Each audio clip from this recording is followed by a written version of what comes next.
Bonjour à tous, bienvenue. Si vous nous rejoignez, nous sommes ensemble pour une demi-heure d'information autour du SIAL, le Salon international de l'alimentation qui se poursuit donc à Villepinte au nord de Paris. C'est l'heure du Daily News. On va faire le tour ensemble de toute l'actualité du secteur. Le SIAL, vous le savez, c'est le plus grand salon agroalimentaire au monde. 6000 exposants venus de 100 pays. J'aurai à mes côtés tout au long de l'émission Nathalie Hutter-Lardot d'Atlantique Santé. Bonjour Nathalie. Vous interviendrez en fil rouge sur tout ce qui touche à la nutrition. N'hésitez pas si vous avez un commentaire. Couper la parole. Voilà, n'hésitez pas, vous êtes là pour ça, pour me couper la parole. C'est une Daily News un peu spéciale qui est en grande partie consacrée à l'innovation dans nos assiettes, car c'est toute la dimension de ce Salon international de l'alimentation, l'innovation, les produits tendances de demain, les produits que nous aurons dans nos assiettes et que nous trouverons dans nos rayons ces prochains mois, ces prochaines semaines. Alors avant de présenter les uns et les autres, parce qu'on est très nombreux aujourd'hui, je vous montre une image. Alors cette image, c'est le prix spécial du jury qui a été remis hier à la société Wikicell écoutez bien, pour ses emballages comestibles. Coup de chapeau à l'américain David Edwards, le fondateur. La société est basée à Paris. Le trophée lui a été remis par le ministre délégué à l'agroalimentaire. Vous avez bien entendu, on parle d'emballages comestibles qui sont proposés pour de la glace et du fromage, également pour des yaourts.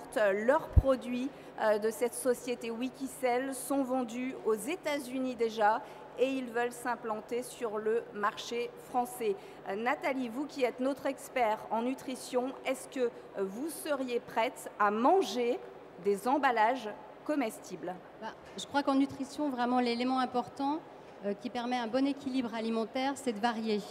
Donc finalement, au sein de ce salon, on montre comment on peut, d'une manière extrêmement diversifiée, varier l'alimentation. Donc oui, je serais tout à fait prête à manger cet emballage, parce qu'en plus, ça permet de concentrer toutes les attentes aujourd'hui des consommateurs. Ils ont des attentes qui sont multiples et variées, que ce soit le plaisir, évidemment, mais aussi le développement de la planète, avoir aussi une notion de bien-être personnel. Donc je pense que ça conjugue toutes ces tendances, et évidemment, je serais prête à le déguster avec plaisir. Oui, parce que là, finalement, c'est la fin de l'emballage. Alors, en plus de ce prix spécial, 18 grands prix SIAL Innovation ont été distribués hier. Distinguer les noix de cajou à la truffe.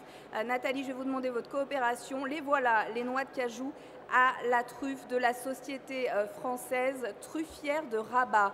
Le jury PGC a salué le côté sophistiqué du produit. Distinguer également l'huile de homard. L'huile de homard, c'est cette jolie bouteille aux couleurs orangées. C'est une huile fabriquée en Bretagne par la compagnie Groix et Nature. C'est de la fabrication artisanale. Et puis un produit anglais, un produit anglais distingué hier, c'est ce bocal avec ce pinceau posé dessus. C'est la marque Fresh Burst Gastropaint. C'est un pinceau, un bocal et plusieurs goûts à l'intérieur. C'est une entreprise qui fait donc de la décoration culinaire. Et là, si je peux me permettre d'intervenir, c'est aujourd'hui, en fait, on essaye de conjuguer à la fois le plaisir, la santé, mais aussi le retour du fait main, la réappropriation de la cuisine. Donc là, il y a un côté de tous ces produits qui sont assez sophistiqués, l'envie de se réapproprier, effectivement, de faire des belles assiettes, parce que la nutrition et le plaisir, ça passe aussi par les yeux, et ça permet finalement d'apprécier mieux son plat et d'en faire quelque chose de beau à offrir à ses convives. C'est vrai que c'est pratique, on a l'impression qu'on va se lancer dans une toile, qu'on va faire de la peinture. Exactement. C'est sympa. À mes côtés, le sud-coréen Monsieur Yu. Monsieur Yu, félicitations tout d'abord, grand coup de chapeau, puisque avec votre thé à base de bambou, vous avez reçu le Grand Prix SIAL Innovation. Comment avez-vous eu l'idée géniale de faire du thé avec des feuilles de bambou? 저는 한국 사우스 코리아에서 왔고요. 먼저 이렇게 CR에서 이렇게 큰 상을 저희 제품을 위해서 주셔가지고 대단히 고맙게 생각합니다. Venu de Corée du Sud. D'abord, je tiens à remercier à Cial d'avoir nous donné Grand Prix de Cial Innovation. 저희는 그 최초로 대나무 잎차를 만들게 됐습니다. 저희가 만들었는데 저희가 만들게 된 동기는 저희 선조들이 예전부터 아이들이 그 열이 나거나 사람들이 열이 날 때는 항상 그 대나무 잎을 끓여가지고 그 물을 마시곤 했습니다. 그리고 최근에는 최근 학자들이 대나무 잎에 들어있는 성분들이 그 많은 좋은 성분들이 들어가 있어가지고 대나무 잎으로 대잎차를 만들려고 생각을 하겠습니다. Oui, en fait, j'ai appris de la sagesse de nos ancêtres qui ont utilisé une sorte de la tisane de bambou pour faire tomber de la fièvre. Donc, et aussi récemment, en fait, on a appris qu'il y a beaucoup d'effets bénéfiques de bambou, feuilles de bambou. C'est pour ça, en fait, j'ai créé cette tisane de bambou. C'est le premier du monde. Quels sont les bénéfices de ce thé par rapport à un thé traditionnel? 대나무에는 무엇보다도 그 실리카라고 하는 성분이 알려진 성분이 들어있는데 그 실리카는 주로 머리카락, 손톱, 발톱, 그다음에 관절의 그 재생에 많은 도움을 주고 또 최근에 학자들이 개발한 그런 안티옥시데이션의 효과에 대해서 많이 연구를 하고 있습니다.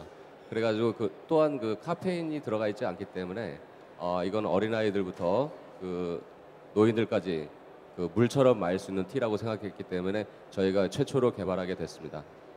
En fait, le bambou est riche en silice qui peut aider à renforcer les ongles et des cheveux et des articulations et à renouveler la peau. Et il a aussi en fait beaucoup de scientifiques a trouvé qu'il a l'effet de antioxydant. Donc on peut boire même des enfants et des personnes âgées comme de l'eau, en fait, autant qu'ils veulent. Alors vous cultivez le bambou en Corée du Sud, au sud de la Corée du Sud. La région est propice à la culture du bambou, mais vous exportez vers l'Europe puisque vous avez un site, une base en Allemagne. Hein.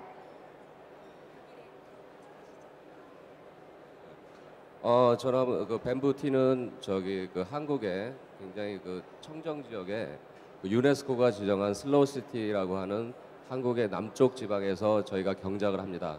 그래서 경작을 해가지고 거기서 현재 저희가 대입차로 만들어가지고 유럽으로 수출하고 있는데 주로 지금까지는 독일과 스위스에서 많이 지금 현재 판매 중에 있고 독일에 현재 저희도 웨어하우스 창고를 지금 가지고 있습니다.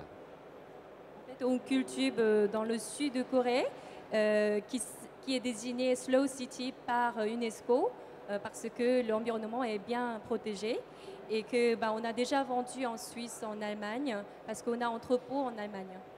Merci monsieur, ou merci pour la traduction. On va remontrer ce produit, donc du thé de bambou. Voilà.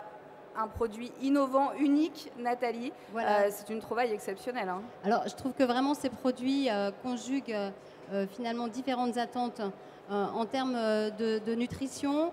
Les axes de développement pour les entreprises agroalimentaires, ça va être de chercher si leurs produits finalement ont des bénéfices nutritionnels différenciants, s'appuyer sur des études scientifiques, comme vous l'avez précisé. Là, le bambou, effectivement, c'est un puissant antioxydant. On sait que les antioxydants, c'est des petites molécules qui permettent de moins vieillir, on va dire. Vraiment beaucoup d'effets. Donc ça, c'est vraiment intéressant au niveau des attentes des consommateurs. Et puis, il y a également la recherche de nouveaux ingrédients. C'est d'aller puiser finalement au niveau de la terre tout ce qu'on peut trouver d'ingrédients pour pouvoir le proposer et permettre une meilleure variété. Alors moi, j'ai le petit coup de cœur sur celle-ci qui est en fait au bambou et en plus... qui est également qui inclut de la grenade, donc qui est également un puissant antioxydant dont on connaît les vertus depuis un certain nombre d'années. Et donc ça permet d'ouvrir finalement à une variété de fruits qui permettent d'apporter la dose d'antioxydants nécessaire. Boire du bambou pour rester jeune et pour rester en forme. Merci Monsieur You, merci pour la traduction et encore bravo à vous pour ce thé de bambou qui arrive donc sur le marché français bientôt. On l'espère pour vous. Merci encore d'avoir été nos invités pour cette Daily News spéciale innovation. Vous êtes au cœur de ce journal consacré à l'actualité de l'agroalimentaire de ce salon, premier salon de l'agro au monde. Et on continue à parler innovation avec cette fois-ci un produit français distingué par un prix Cial. Jean-Loup Audrey est là, c'est le directeur commercial de la société Les Rochers de Guémiel Crété, une société des Charentes-Maritimes. On montre votre petit pot de miel, très tendance, très joli. On a presque l'impression d'une petite dînette pour enfants. Bonjour, bravo pour le prix. Bonjour, et puis merci encore au Cial. On se distingue comme on peut, mais quand on fait dans le naturel, la naturalité, le bon, on s'attend effectivement à quelque chose. Effectivement, le petit pot, l'idée est venue au départ du petit pot, parce qu'on pense aux enfants qui soit vont sur la plage ou soit après effectivement jouent à la dînette et s'en servent après. Alors au-delà de ça, bien sûr, après, les enfants, il faut leur faire manger du bon. Hein. Et manger du bon, ça veut dire quoi? Déjà, le miel par essence, c'est un produit naturel auquel on rajoute seulement soit du chocolat, hein, c'est du cacao maigre, ou soit du caramel à la fleur de sel de l'île de Ré, ou soit c'est de la fraise framboise qui, des fois, leur fait un peu oublier le goût du miel qu'ils n'aiment pas forcément, quoi. Et le deuxième gros avantage qu'on en tire sur ce produit, c'est la naturalité, sans huile de palme, sans sucre ajouté, sans colorant. On a un produit 100% naturel. Mais le miel, c'est déjà très riche. Pourquoi ajouter de la gelée royale, du chocolat? Est-ce que là, on n'est pas dans un effet un peu kérosène, du coup Oui, vous faites bien de le dire. Effectivement, j'ai oublié de vous dire, on a rajouté de la gelée royale. C'est pour faire la différence à ce qui se fait dans les rayons de nos magasins sur les pâtes à tartiner. C'est faire la différence pour le gustatif et c'est faire la différence aussi pour le soin. Et on sait que la gelée royale est un très bon soin pour la régénération des cellules et la longévité. Donc on donne à nos enfants ce que nous, on prend étant adultes pour avoir une vie et une bonne consommation. Qu'est-ce que vous allez faire de ce trophée Cial? J'ai pas compris. Qu'est-ce que vous allez faire de ce prix? Comment vous comptez l'utiliser? Le prix, on va l'utiliser toujours en mettant en avant, je pense, la naturalité. Je pense qu'à l'heure actuelle, on est très... les consommateurs et les distributeurs sont très demandeurs de naturalité, de bio, de nature. Et il va nous être assez facile, entre parenthèses, de voir nos distributeurs pour leur dire, voilà, regardez, nous, on fait ça. Faites des comparaisons et dites-nous après, voilà, faites-nous confiance, hein, et référencez-nous dans vos magasins. Merci Jean-Loup Audrey, une société donc basée dans les Charentes-Maritimes. On en vient maintenant à la Champions League de l'innovation alimentaire, c'est le trophée Ecotrophelia. Ils étaient 600 étudiants au départ, répartis dans 15 pays européens. Une team par pays a été sélectionnée pour défendre les couleurs de leurs produits. Au final, il y a 3 vainqueurs. Un seul podium, de l'or, de l'argent et du bronze leur a été décroché par une équipe hollandaise pour Chef Lapin, un bâtonnet de légumes riche en protéines. On revient sur ce concours.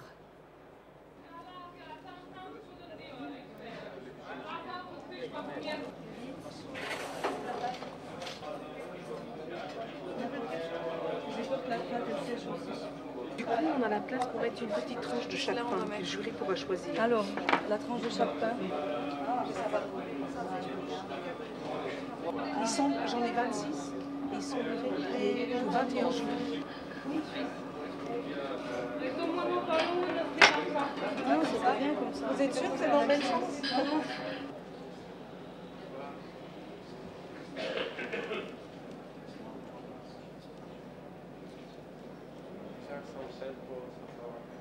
We choose the finest quality ingredients, all made in Italy. Both Ranolini answer to the classic refrain, which people something repeat. And the double pasteurization gives a shelf life of 150 days at room temperature. Il modo di sentire. Il modo di toccare. What are you going to do if you have a healthy style of life? Are you going to buy strange products so you must cook? No, it's difficult. So it's really good for the people who want to be with the friends. I can say the people I was making the taste between the three classes of people. First, it was students. Well done. Thank you very much. Thank you very much.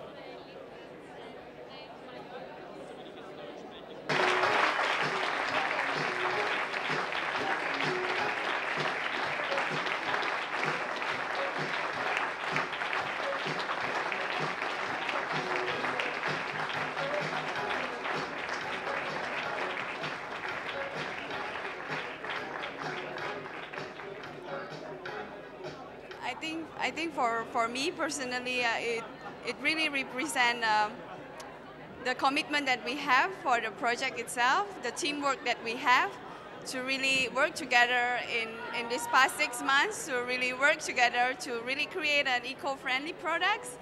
And we are really grateful for Wageningen University to really give us a chance, and for our sponsor Food Delta to really sponsor us. And we are really hoping for Chef Lupin to be available in the market soon. Thank you.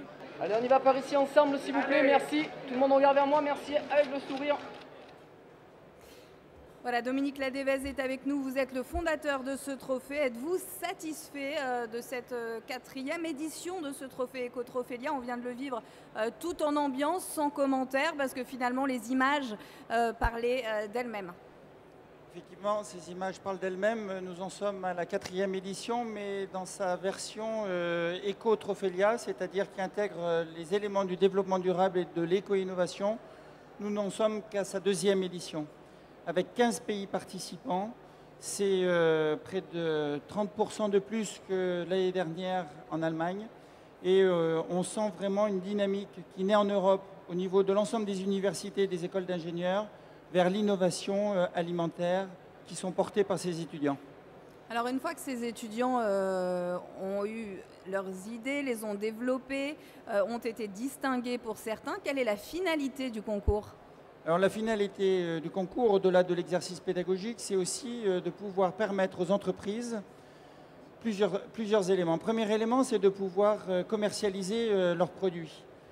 Concrètement, le trophée qui a été remporté l'année dernière, le lauréat d'or, qui est un produit issu d'une équipe grecque, est déjà commercialisé en Grèce et également aux États-Unis. C'est un burger, une saucisse à base de produits de la mer et qui est promis à un vrai avenir.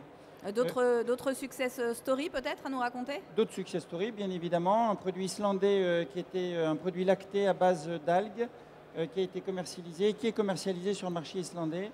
Et sur les lauréats de cette année, déjà le prix Trophélia de bronze, Ecotrophélia de bronze, qui a été remporté par la France, est en passe d'être commercialisé par le groupe Elevir. Nathalie, sur le bâtonnet de légumes riches en protéines, c'est une bonne façon de faire manger des légumes aux enfants? Alors moi, ce que je voulais souligner, ce qui est intéressant, c'est que d'intégrer dans ces démarches d'innovation, finalement, le scientifique, mais aussi la mise en pratique, puisqu'on a vu que les démonstrations, c'était finalement se retrouver dans l'assiette. Donc c'est ça qui est intéressant, c'est que dans les écoles d'ingénieurs, ils peuvent intégrer que finalement, ça va finir dans l'assiette des consommateurs. Donc le bâtonnet de légumes, évidemment, puisque ce qui est intéressant, c'est de montrer tous les potentiels d'innovation dans chacun des secteurs. Et chacun des secteurs peut trouver des bénéfices, associer des bénéfices d'autres éléments nutritionnels pour pouvoir finalement proposer aux consommateurs des alternatives, notamment en termes de protéines. Merci Dominique Ladevez, fondateur du trophée Ecotrophélia. Merci et bon Cial. Merci. Le premier acteur français de la grande distribution est sur le Cial. Il s'agit bien évidemment de Carrefour. Nous avons rencontré Georges Plassa, le PDG du groupe. Il nous explique que Carrefour a toute sa place sur le Cial. L'enseigne est là pour s'ouvrir aux produits étrangers avec des clients de plus en plus exigeants. Georges Plassa répond aux questions de Georges Matera. Georges Plassa, bonjour, vous êtes le PDG de Carrefour. Quelle est la signification de votre venue ici sur le Cial? Écoutez, le Cial, c'est le premier salon alimentaire mondial. Nous sommes le 2e distributeur alimentaire mondial et le premier français. Donc il ne serait pas très logique que je ne m'intéresse pas à l'alimentaire et à ces innovations. Qu'est-ce que vos cadres, vos directeurs des achats viennent chercher sur ce salon? J'ose espérer qu'ils viennent chercher la fraîcheur de l'industrie agroalimentaire. En même temps, d'après ce que je vois, il y a quand même des stands extrêmement importants de pays dans lesquels nous sommes, comme la Chine, le Brésil, la Turquie. Et donc il est absolument indispensable pour nous de nous updater à l'occasion de ce salon des flux inversés qu'on peut avoir avec les pays où nous sommes. Cela veut dire qu'on change un petit peu de paradigme et que finalement les flux alimentaires dans le monde sont en train de s'inverser aujourd'hui? Et je crois qu'on est parti vers les échanges, non? Alors il faut que les produits auxquels on s'intéresse se vendent pour que ça marche et que ça continue, mais il faut s'ouvrir. On parle énormément de cuisine fusion, les gens voyagent de plus en plus. Il est indispensable d'identifier ici ou là les grands produits pour tout le monde. On le sait, le client Carrefour d'il y a 20 ans ne ressemble absolument pas au client Carrefour d'aujourd'hui. Il est plus exigeant en termes de qualité des produits, de traçabilité alimentaire. Quelle est la posture du groupe dans ce domaine? Écoutez, moi je pense que le distributeur est devenu comme un libraire. Tous les distributeurs ont accès aux mêmes produits. Alors la façon de les choisir, de les présenter, de les constituer en offre, ça va procéder du talent de chaque enseigne. Et les enseignes doivent se différencier. Autrement, on ne sera que des modestes distributeurs sans intérêt. Carrefour a vécu des moments difficiles ces dernières années. Vous êtes maintenant à la tête du groupe chargé du déploiement de la nouvelle stratégie. En quoi consiste-t-elle? Non, alors Carrefour ne m'a pas attendu pour être une grande entreprise. Ce que je constate, c'est qu'elle a vécu quelques années difficiles. Et donc je crois qu'il y a deux sujets. Il y a d'abord retrouver la main sur ce qui a fait son succès. Il ne faut pas faire l'autodafé des grandes recettes. Et ensuite, il faut quand même que la société se réouvre sur l'extérieur, qu'elle comprenne que la distribution est devenue multiformat, alors que Carrefour est originellement une société qui a inventé l'hyper. Et deuxièmement, qu'elle ouvre les fenêtres à droite et à gauche pour aller se rafraîchir et pour aller goûter un peu les humeurs et les conseils en dehors d'elle-même. Peut-être que cette période difficile l'a amenée à se refermer, à se replier sur un passé avec une certaine nostalgie. Il faut qu'elle retrouve sa fierté du passé et reparte vers l'avenir. C'est ce que je vais essayer de faire. Voilà, c'est ce qu'il va essayer de faire, Georges Passa. Le Cial, on en parle dans vos journaux. Regardez, ce sont les pages du Figaro Économie aujourd'hui. L'agroalimentaire vent debout contre la taxe sur la bière. On ne réglera pas les problèmes de la France par des taxes. Après les sodas et la bière, taxera-t-on demain le gras? Pourquoi pas le sel un jour? Citation de Christophe Bonneau, président du pôle industriel des Mousquetaires dans cet article. C'est un petit encart dans le Figaro, mais une grande interview dans les Échos aujourd'hui donnée par Marisol Touraine. La ministre des Affaires sociales et de la Santé se dit favorable à une taxe sur les boissons énergisantes. Encore une, pas sûr que cela calme les professionnels. Moins polémique, moins politique. Le Parisien a fait son marché au Cial avec les produits de demain. Alors l'huile de homard, on en a parlé, elle est sur ces pages. Du bambou dans la théière aussi, ce sont vos produits, Monsieur You, c'est dans le Parisien. On découvre aussi du plaisir en bombe, c'est de la mousse au chocolat dans une bombe de chantilly. On en parlera peut-être dans nos prochaines Daily News. Des ministres ou d'anciens ministres comme Xavier Bertrand. On fait un tour sur le Cial. Xavier Bertrand, c'était hier une visite de l'ancien ministre de la Santé qui est venu sur ce plateau de Cial TV. Aujourd'hui, Benoît Hamon, ministre délégué à la solidarité, s'est arrêté sur le stand de S-Goût. S-Goût, c'est le goût solidaire, c'est juste à côté de ce plateau télé. Ils fabriquent des produits, les produits sont fabriqués par des personnes handicapées et notamment cette pâte à tartiner, la pâte à tartiner qui rend heureux. N'hésitez pas à aller faire un tour sur ce stand comme l'a fait le ministre délégué Benoît Hamon. On continue à parler produits. Vous connaissez l'Inde, pour ses épices. Je suis sûre que vous connaissez l'Inde pour son riz. Demain, vous la connaîtrez pour son vin. Nous avons rencontré un sommelier indien. Il expose ses produits sur le Cial. Qui ne connaît pas le Saint-Émilion, le Pomerol ou bien encore le Châteauneuf-du-Pape? Dorénavant, il va falloir s'habituer au vin indien. L'Inde est connue pour ses épices, son curry et surtout son riz, dont elle est le premier exportateur mondial. Toujours à la recherche de nouveaux marchés, le pays s'est lancé il y a 30 ans dans la production de vin et présente plusieurs produits sur le Cial. En Inde, le vin, c'est un nouveau. C'est un sujet qui n'existait pas avant. Mais on produit le vin, ça fait 30 ans, 35 ans qu'on a une production. C'était tout petit, ça commence avec 2-3 maisons. Et ils travaillaient avec les raisins de table au départ, mais ça n'a pas marché, donc ils ont changé. Et ils ont eu aussi les technologies françaises grâce à Veuve Clicquot, Pernod Ricard qui sont venus en Inde pour les aider. Et on a travaillé avec des cépages comme Chardonnay et Cabernet, Shiraz. Et maintenant, ça fait 30 ans qu'on a du vin en Inde. Les vins indiens n'ont certes pas la prétention de concurrencer les grands crus français, mais ils sont très appréciés pour leur valeur gustative. Au niveau gustatif, c'est comme un vin français ou vin italien, c'est-à-dire on cherche les mêmes choses dedans au niveau de saveurs, les parfums, les arômes. C'est les mêmes choses. Les barriques même utilisées en Inde sont des barriques françaises ou barriques américaines. Une chose qui est bizarre en Inde, c'est que même si on est de la partie nord de la terre, mais on fait la vendange au mois de mars ou fin février, parce qu'on a beaucoup de pluie au mois d'août et septembre, qui est juste avant la vendange. Donc, on est obligé de changer le cycle végétatif et donc on fait à l'envers, comme en Afrique du Sud ou en Australie. Qu'on se le dise, le vin indien produit avec le savoir-faire français part à la conquête du vieux continent.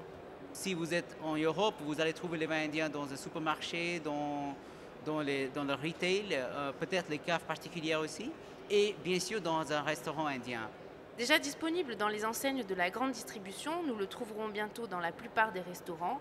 En attendant, vous pouvez le déguster sur le stand de l'Inde dans le hall 3. Et le vin, ça reste à consommer avec modération, Nathalie.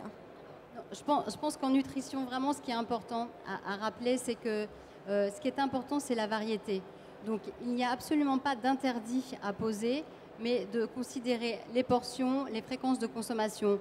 Donc, au lieu d'interdire, il faut plutôt guider les consommateurs pour qu'ils fassent des choix qui correspondent à leurs besoins, à leurs attentes, et au lieu de taxer également, de pouvoir leur permettre d'offrir finalement à leur consommation une variété au maximum.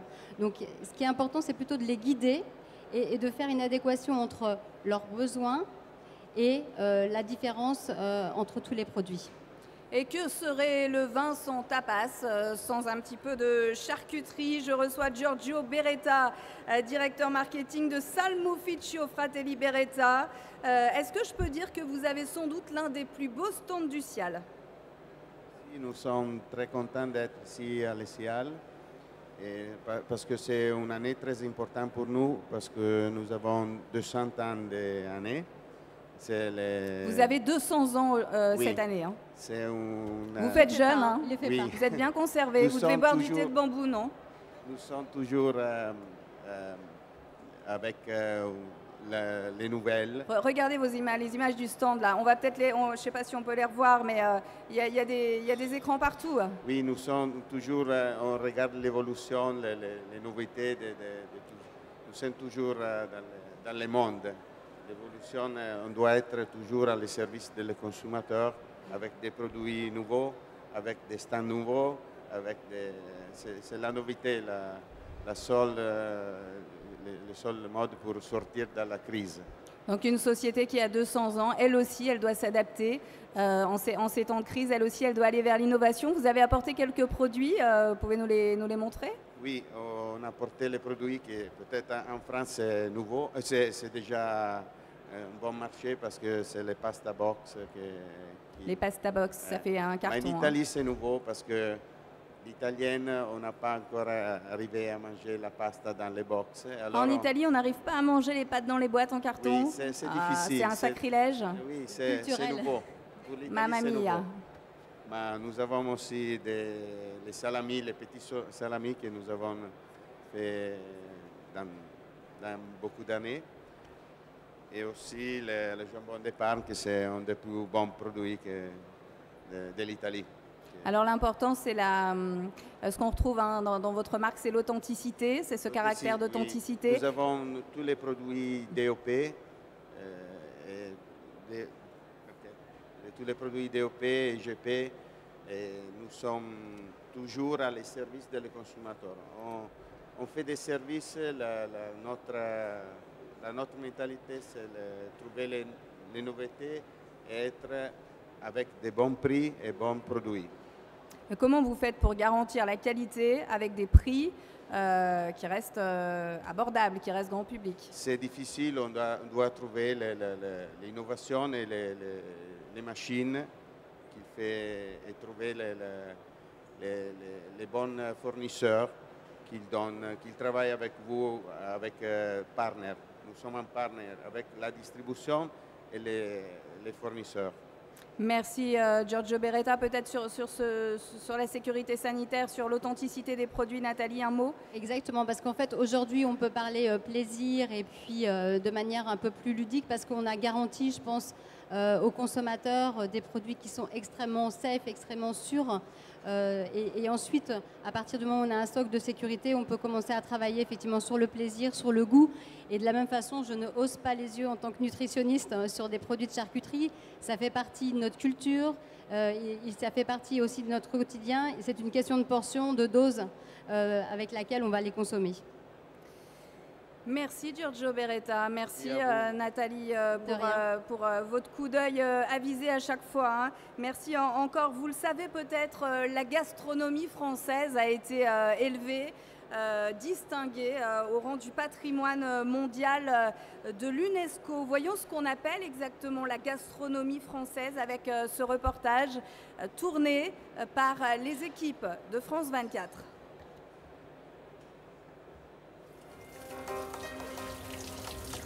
Ouais, mais hyper vite, comme je Préparation minute, créativité des plats, présentations artistiques, le repas gastronomique français, c'est presque de la haute couture. Un rituel qui, dans le pays aux 300 fromages, survit à travers les générations. De la mise en bouche au digestif, les Français aiment se faire plaisir. Moi, je pense que ça leur tient à cœur, quoi. Enfin, c'est dans l'ordre des choses d'aller au restaurant, de prendre entrée, plat, dessert. Même si on n'est pas toujours forcément, enfin on n'a pas forcément faim, on se laisse tenter quand on voit la présentation de certains plats. C'est justement cette pratique sociale du repas gastronomique que l'UNESCO a décidé de distinguer. Amour du terroir, ordonnancement des plats, mariage mets et vin, des valeurs de partage typiquement françaises. Ce cérémonial fait que justement la France a une manière, un art de manger différent du reste du monde. Et moi, étant d'une culture, double culture, je vois la différence entre le fait de manger gastronomique français et le fait de manger gastronomique à l'étranger. Voilà, c'est un autre art. C'est un moment de convivialité. Et puis surtout, ce sont des plats simples, très goûteux. Et puis surtout, une ambiance très sympa. Et surtout, c'est la gastronomie française. Pour certains, le repas gastronomique à la française est un luxe réservé à une élite. Casser cette image, c'est ce que des mouvements comme le fooding tentent de faire. Ce guide organise régulièrement des événements grand public pour rendre accessible la cuisine des grands chefs. On n'a pas l'habitude de venir déguster un plat ici, au but de Chaumont. Et le fooding, c'est quoi? C'est aussi cette capacité à prendre du plaisir avec des choses simples. Et pour moi, les choses simples, c'est la tomate farcie. Ce grand chef français salue la décision de l'UNESCO, mais pas question pour autant de muséifier la gastronomie française. Il faut qu'elle soit en évolution. Vouloir la classer, c'est la mettre au niveau de monument. Et je crois qu'au contraire, il faut qu'on ait la capacité de la rendre, de conserver le mouvement qui a fait sa force. C'est justement ce que cherche à faire l'UNESCO, préserver mais ne pas figer. L'entrée de la gastronomie française au patrimoine immatériel de l'humanité ouvrira peut-être la voie à la reconnaissance d'autres repas gastronomiques à travers le monde. Là, ça donne envie. Oui, alors je crois que ce qu'il faut signaler aussi, c'est qu'après cette distinction de la gastronomie au niveau du patrimoine, il va y avoir la sélection en fait, d'une cité de la gastronomie. Et là, je pense qu'il faut vraiment choisir une ville qui soit emblématique, qui accueille un maximum finalement de visiteurs. Il y a Versailles, je crois, qui a été dans la liste des villes, mais je crois qu'il faut aussi peut-être pouvoir proposer plusieurs villes, parce que l'art du bien manger, ça passe aussi effectivement par différents terroirs qu'on peut représenter au niveau de la France et qui sont vraiment représentatifs du bien manger à la française. Ce sera le mot de la fin. Merci Nathalie Hutter-Lardot pour votre expertise Atlantique Santé. Merci à vous d'avoir participé à cette émission. Encore bravo pour vos trophées. Merci de votre attention. Un dernier rendez-vous pour vous dire que demain à 15h30, le chef Gilles Choucroune fera une démonstration. Ce sera sur le stand Cuisine by Cial Hall 7. Merci de votre attention. Prochain Daily News demain, tout de suite. Les débats, ça continue sur le Cial. Merci encore. À demain.